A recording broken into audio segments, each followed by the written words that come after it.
Welcome to Equipping the Core. I'm your host, Morgan Blackstock. Today we're chatting with Portfolio Manager for Combat Element Systems, or as we call it, CES.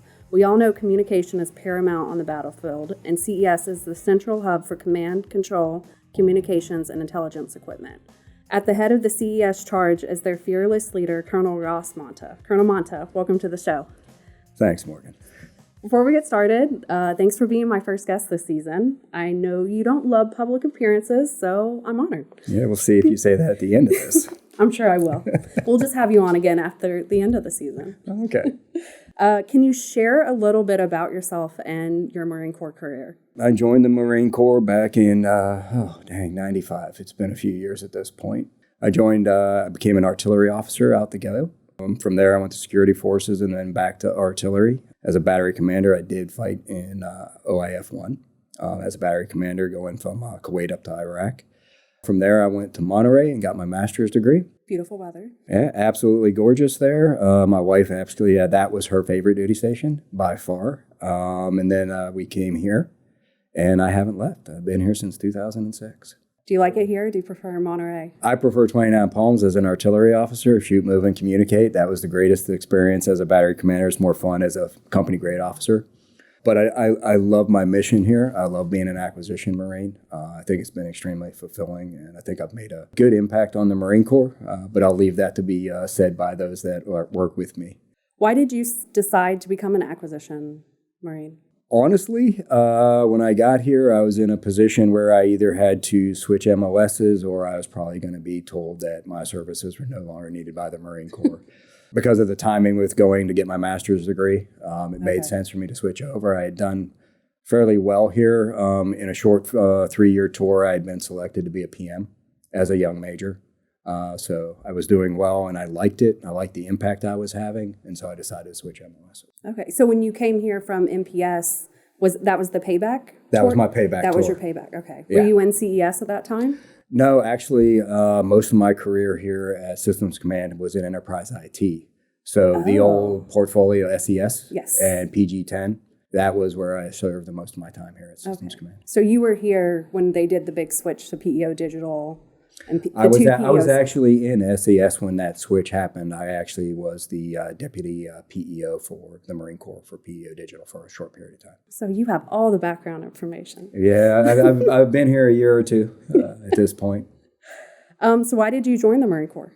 Honestly, I joined the Marine Corps. I was a young guy. I'm from Western Pennsylvania. Came from humble beginnings. Was looking to pay for college, so I looked into the ROTC scholarships, and that was really why I joined. I went to school. I fully planned on taking my engineering degree after 4 years in the Marine Corps, getting out and doing some great engineering things for the world. But I ended up really enjoying being a Marine.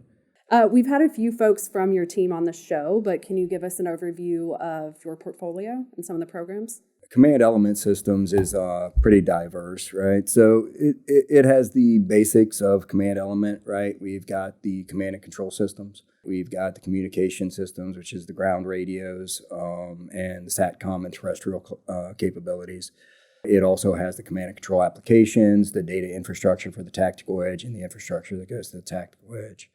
We also have PM intelligence systems, which is all the intel capabilities for the Marine Corps. So all our collections, all our manipulation of that data to provide capabilities to our Marines from an intel perspective. And then the really odd one is PM wargaming is over here as well, which is to bring that analytical capability to our wargaming and capabilities for the Marine Corps.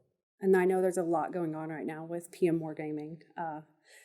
Yeah, the naming of the Neller Center right now was a big deal, and we're trying to get there as fast as we can. It's a great capability that's going to bring fully informed wargaming. Trying to get to the finish line on that one is interesting, challenging, and since myself and Mr. John Maurer, my deputy, are the two that started the program, it's kind of interesting to see it start getting close to the end of its acquisition phase and get into actual deployment to the Marine Corps. It's always nice whenever you're here a long time and you can see something from the beginning to the end, because acquisition sometimes can be a timely process.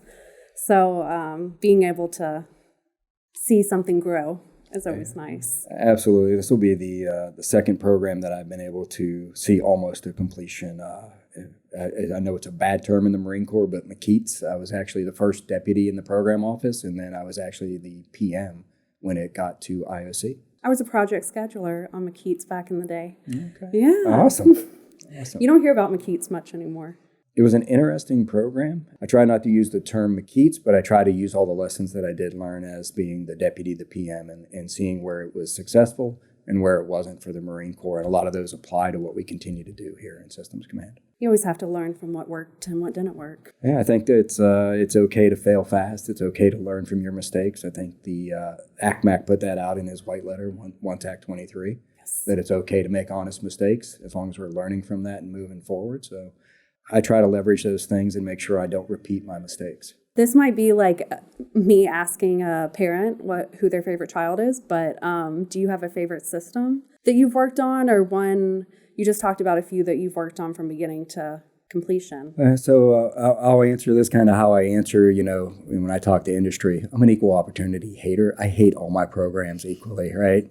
My job is to be not the antagonist when it comes to my programs, but to be the honest broker, to hold everybody accountable. Be a realist. It's a hard job, right? And sometimes, people appreciate it. Sometimes they don't.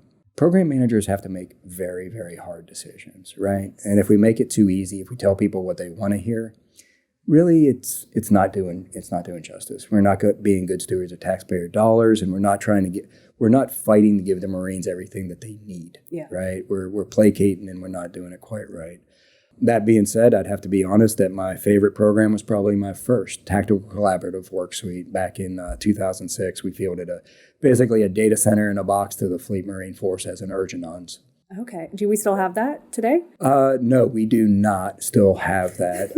It was part of the McKeats. It was getting rolled into the McKeats program. Okay. And it was replaced by the COC program.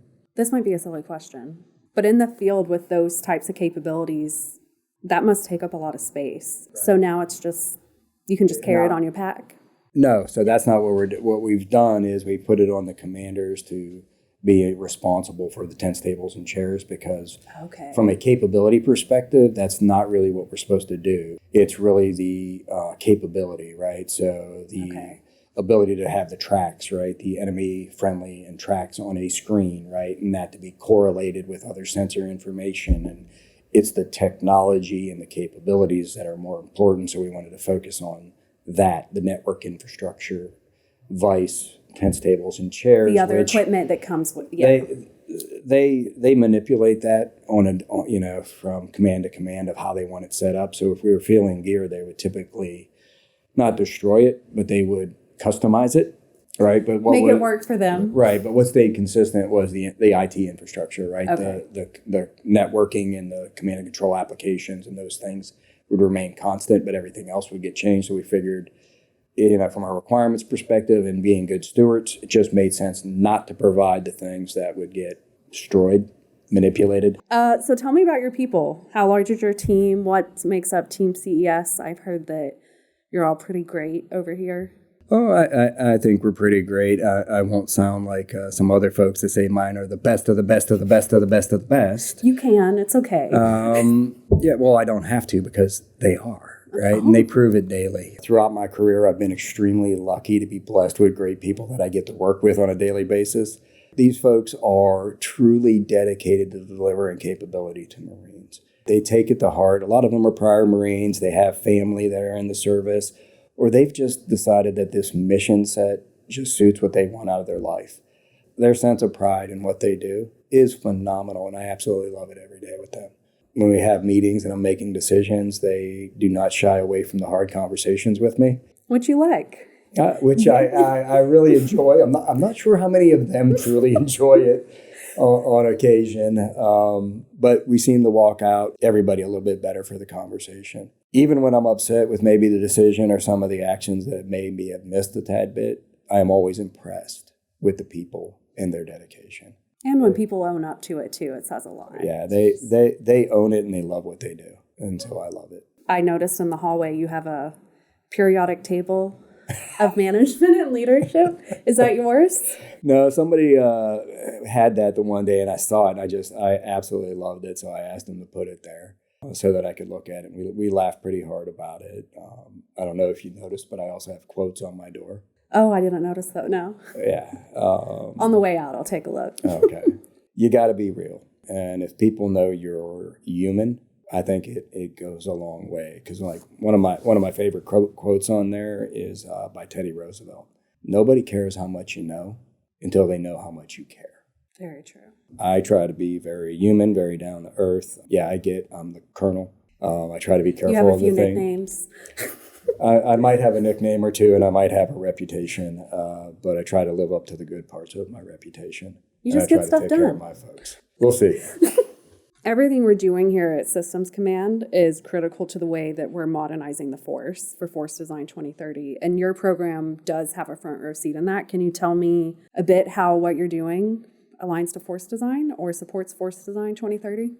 Force Design 2030 is really focused on how are we going to be able to pull off EABO operations against the near peer.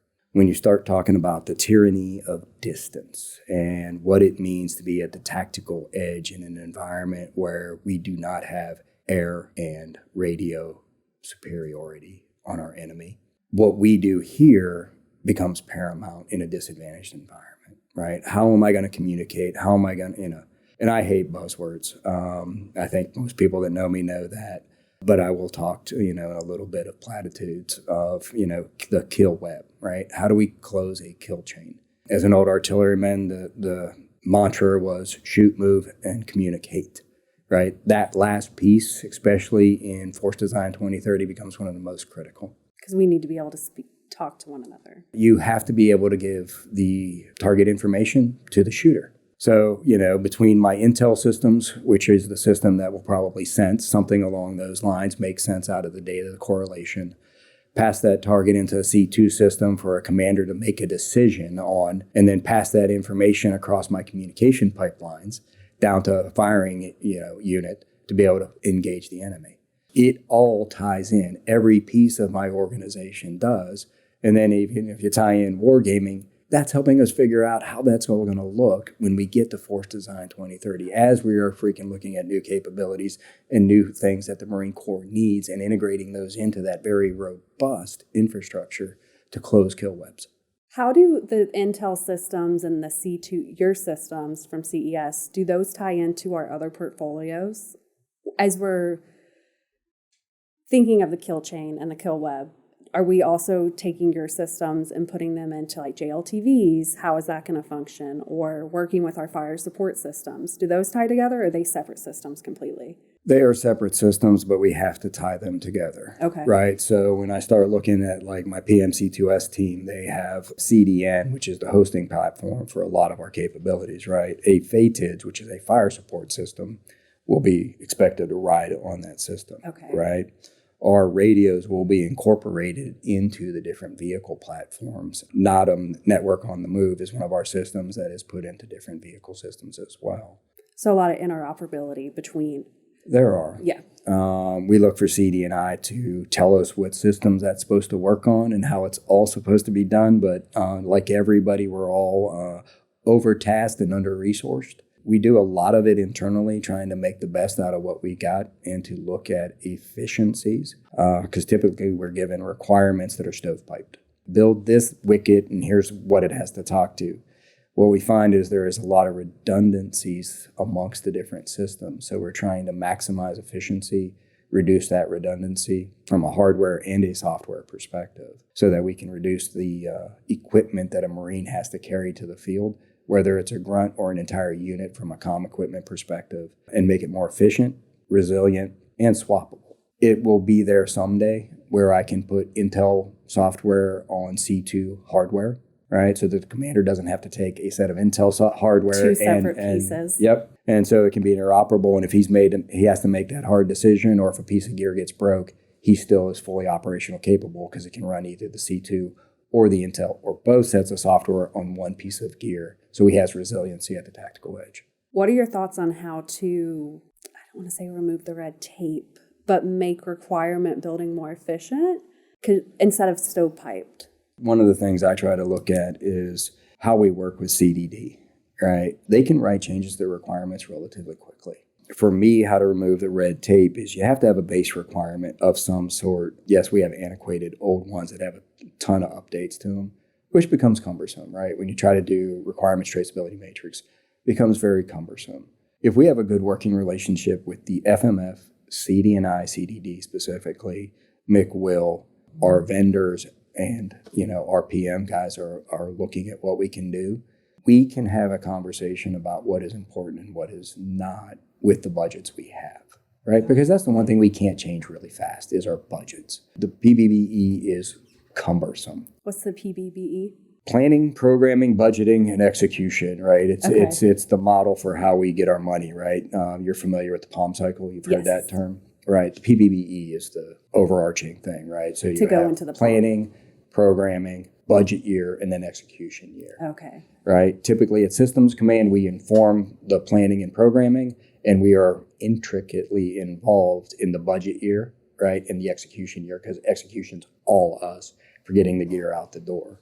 Within the budget year and execution year, you have limited flexibility, right? And that planning is way out, right? So you're kind of in 2 years, 5 years out? Well, the PALM process is 5 years out, but you're 2 years out for your PALM cycle, right? So we're just closing 26. PALM 26 is just closing. We're closing and a lot the books can on change that. Within those 2 years. Between the close of 23 and the beginning of 26, a lot can happen.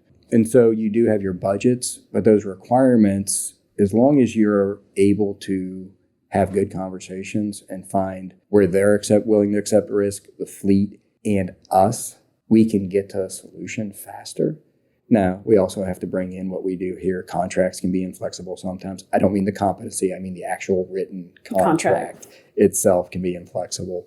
And so we've got to find better ways to do other pieces of it too. But from a requirements perspective, I think if you're willing to be open to changes, and they are as well, and you can come to an agreement, it's not that hard once you have the approved base document, the ICD or the CDD signed off by the MROC and the JROC, which can take 2 years.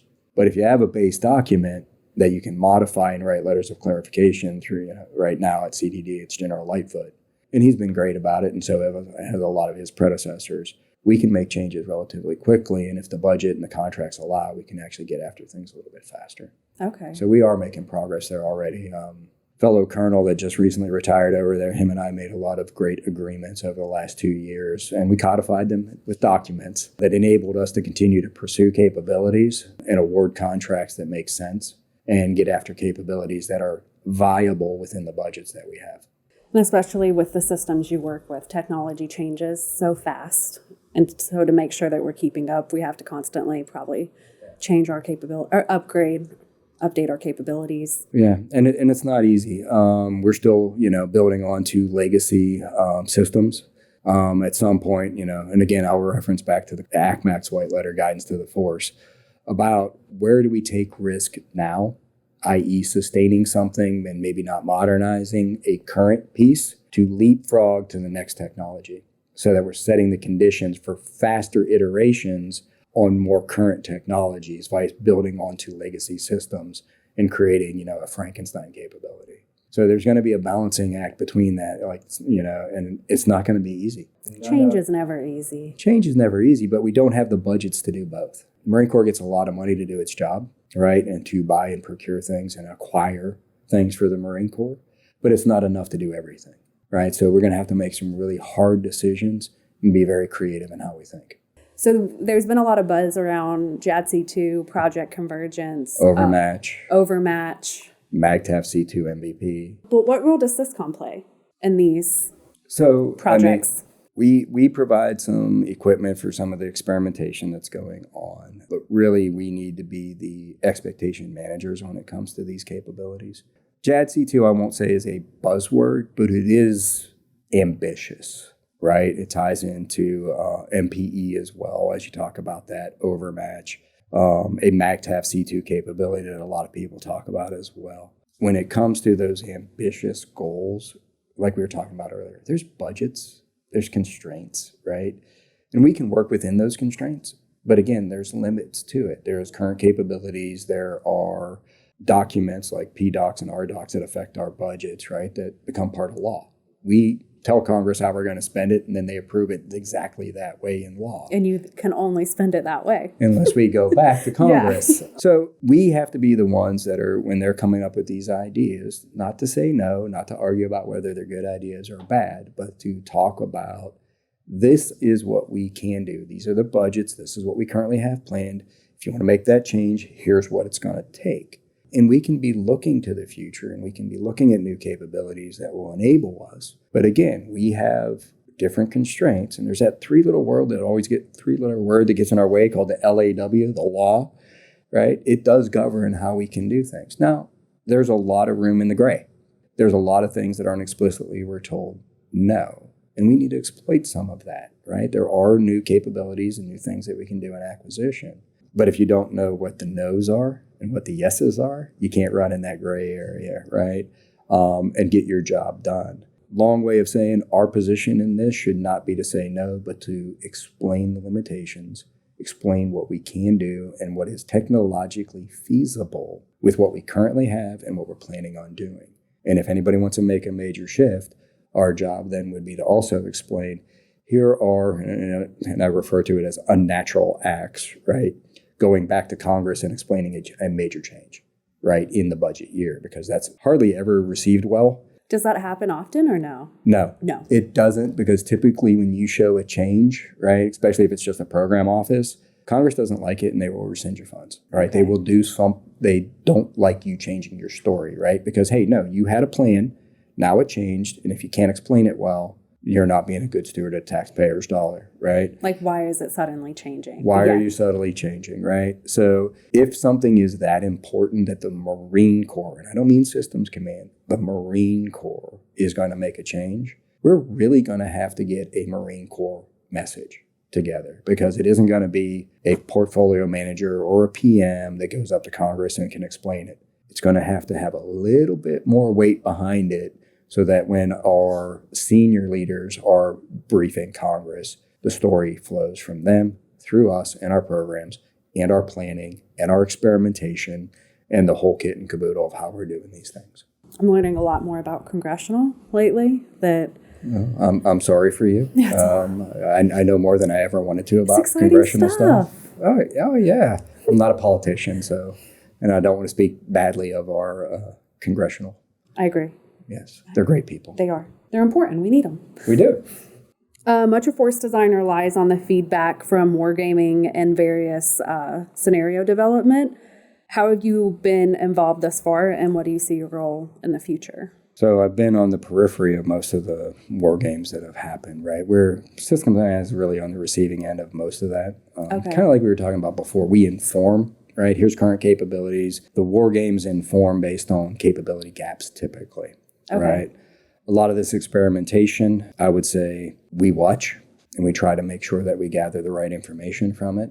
But sometimes experimentation is pretty out there, right? It's looking for something way in the future, and it's not based in current technologies that we can really chase, right? That are viable. I can't wait to see the future of, I know most people probably won't agree with this, but the future of AI and just how it shapes in the next 20 years.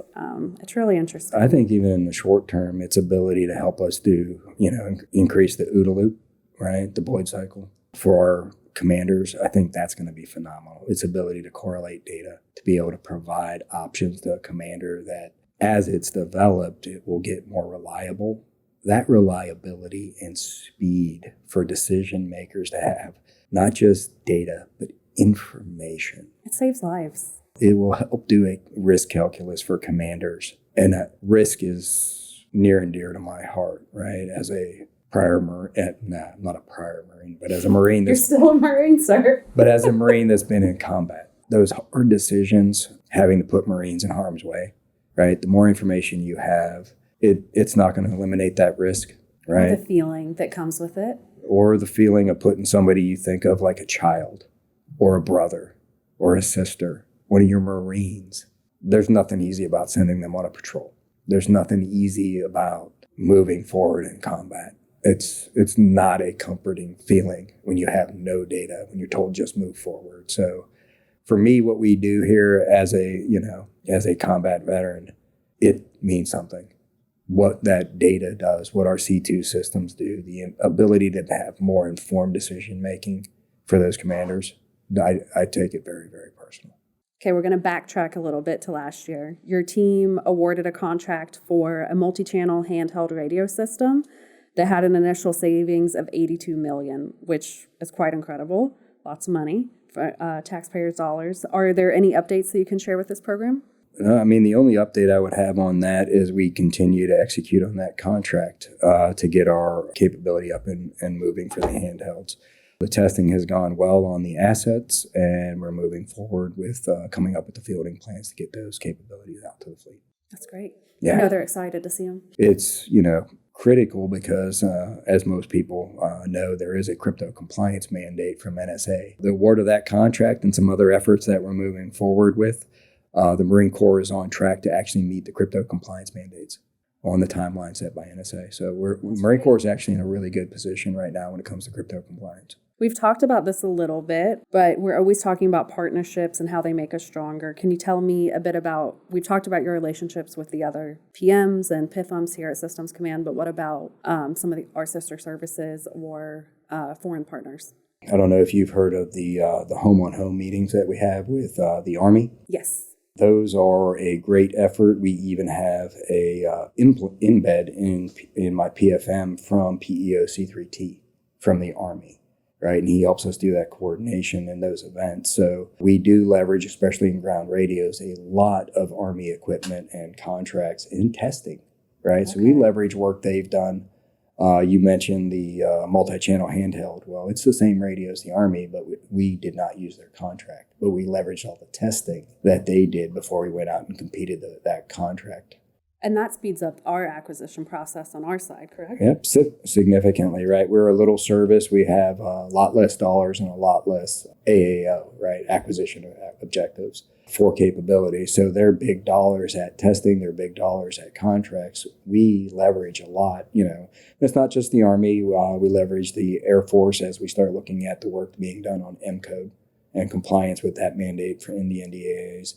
And then the Navy with Overmatch and some of the other things we're leveraging from them. So we try not to spend our limited resources when we don't have to and take advantage of what others do. But we don't subject ourselves to just accepting what they do. We don't just, hey, the Navy did it this way, we're going to do it that way to be naval. That's not how it works, right? Sometimes they're a little bit more robust than is required for the Marine Corps. And so we're going to pinch every dollar and we're going to make it effective, efficient, and we're going to reduce that size if we can for the tactical edge. So we're very careful. We work very well with them. We try to align requirements. We've even leveraged CDDs from other services to be able to move faster, right? Their requirements. And so we work very closely with all of them as much as we can. I'd say we do probably better with the Army when it comes to radios. When it comes to some of the C2 systems, we do fairly well with the Navy. And then the Air Force when it comes to any of the space stuff. But Intel is pretty good on its own. We're actually pretty good in the Marine Corps at getting our Intel systems up and running. Go Marine Corps. Yeah. Do any of our C2 systems have to work with the ships, or do they do that all separate in the Navy? Or ours only for ground? So we focus on ground capabilities, but interoperability with the Navy is obviously as a MU has to come off a ship and go ashore. So yeah, we work pretty closely with them to make sure that those are compliant. And that's one of the big focuses of Project Overmatch, which Colonel Burton, is the senior lead on for Marine Corps Systems Command. Talking about how the Marine Corps has different requirements, or for us, it just reminds me of a General Pasagian. Before he retired, he told me a story about boots, because he worked on boots and how Marines have their own special boots. He loved his boots, but I love my boots too. Lots of thoughts on boots. But yeah, because they were like, just use these boots. And he said, no, we're Marines. We use a different boot. I've been in the Marine Corps a long time, and I remember how far we lagged behind, and we wore the old leather, we called them Cadillacs, right? So any old Marine will understand what I mean.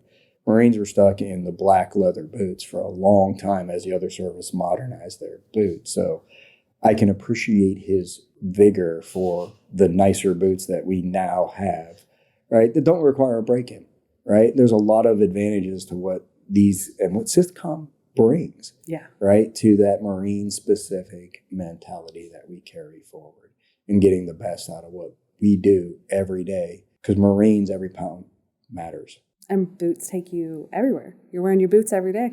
Yes, we do, right? And when you're in the fleet, and it is a different story of every pound matters, everything that we do, every configuration of every piece of gear, from the boot to the backpack to the gear we feel that goes in those backpacks.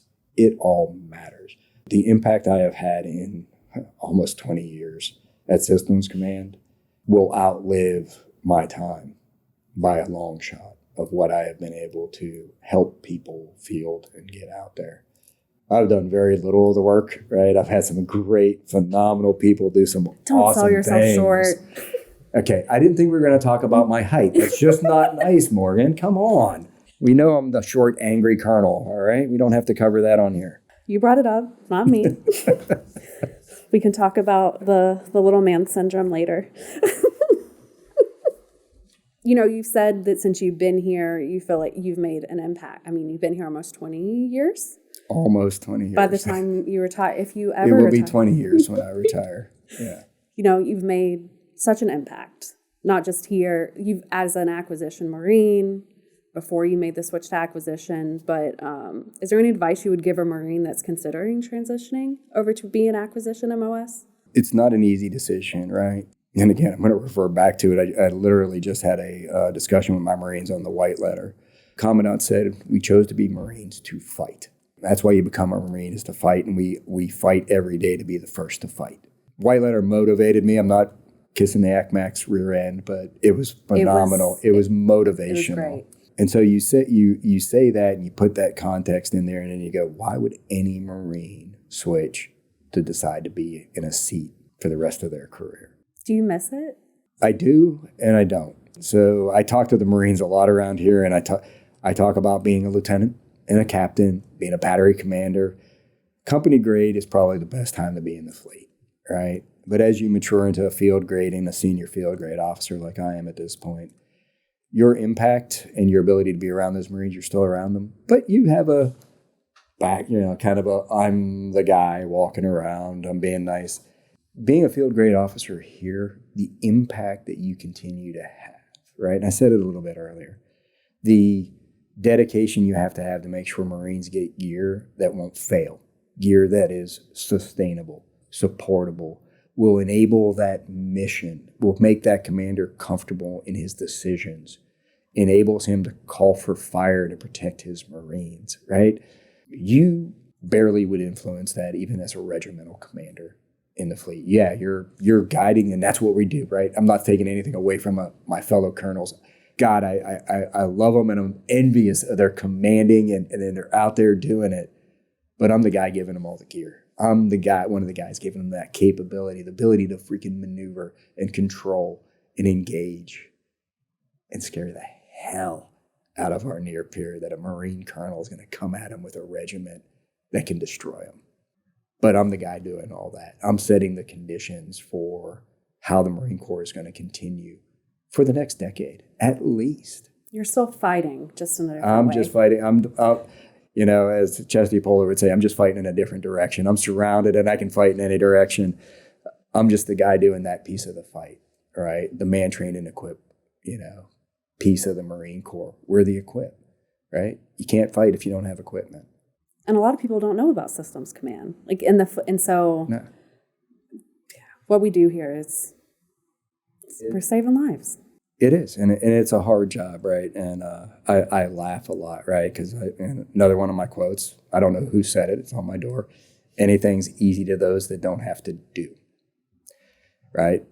Standard Marine Corps mentality, right? If I'm an artillery officer and I'm talking to an infantry officer and he wants fire support, if I start to explain to him what it takes to give him fire support, he goes, thanks, Ross, don't care. Just make sure I get fire support there. And acquisition's treated the same way, right? I don't care how you get my gear and my equipment for me, Ross, and I don't care how hard it is. I just want it. Just do it. So we're in a sporting establishment, right? But that's what that means, right? Is I don't care how hard it is. It's your job, Ross, as a Marine colonel, as an acquisition Marine. Get her done. So what's next for you? Guess I you don't have a know. few years left. I got a few years left. I'm hoping I get a little bit more time here in CES as we modernize systems, commands, infrastructure. I'd like to finish up a few things. Again, I love being around this organization. They're great folks. I'm not quite sure.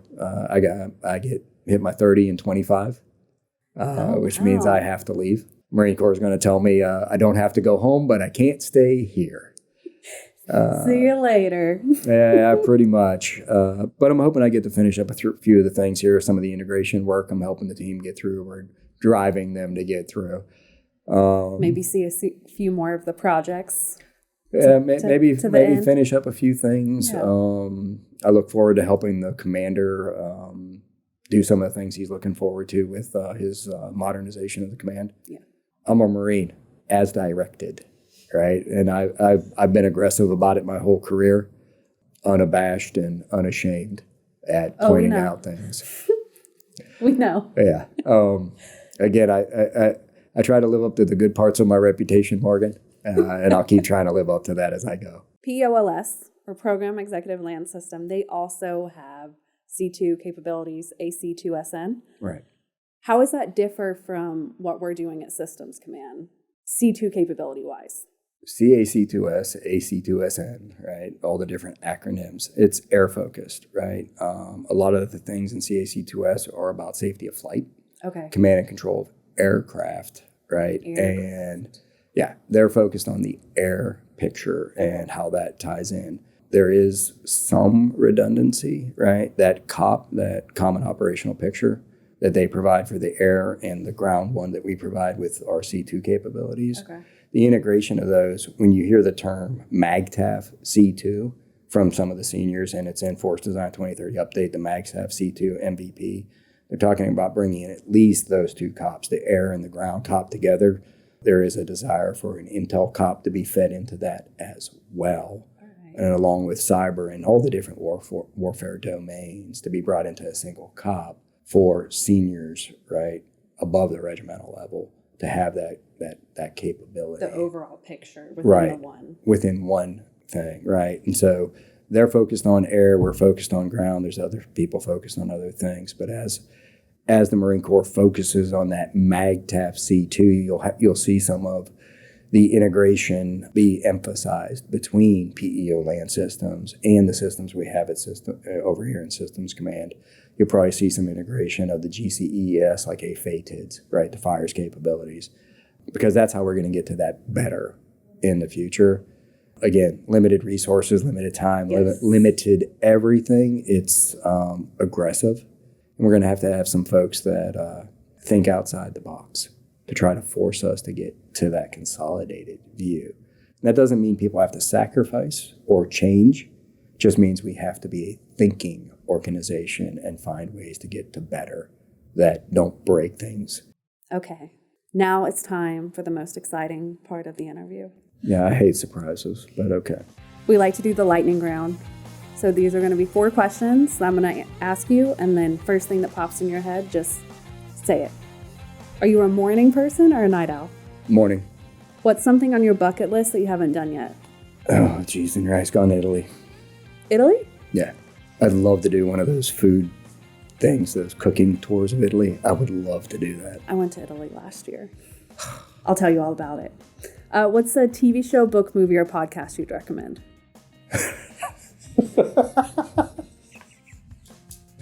Murders in the Building. I love that show.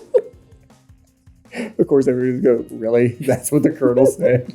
I love it. It says a lot about you. What's a song that makes you happy? Or anything that makes you happy? Anything that makes me happy? My family. It's my solace. Perfect. Well, thank you for coming on the show. No, thanks for having me. I appreciate it. Hopefully there's some nuggets in there that are worth something to some folks. I know I learned a lot, so I'm hoping our listeners did too. Thanks for listening to this week's episode of Equipping the Corps. Don't forget to follow us on your favorite podcasting platform or on social media. We'd love to hear from you.